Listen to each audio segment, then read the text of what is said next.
China. Mula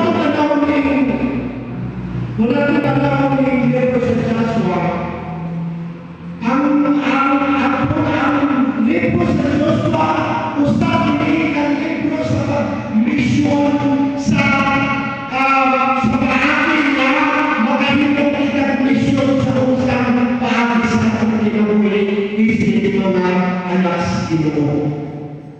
Kaya sa panahon yana, ipadalas si Joshua dito sa lalo Pena. Ang iyang mga una na sa dalang mga katauhan na mga ato dito,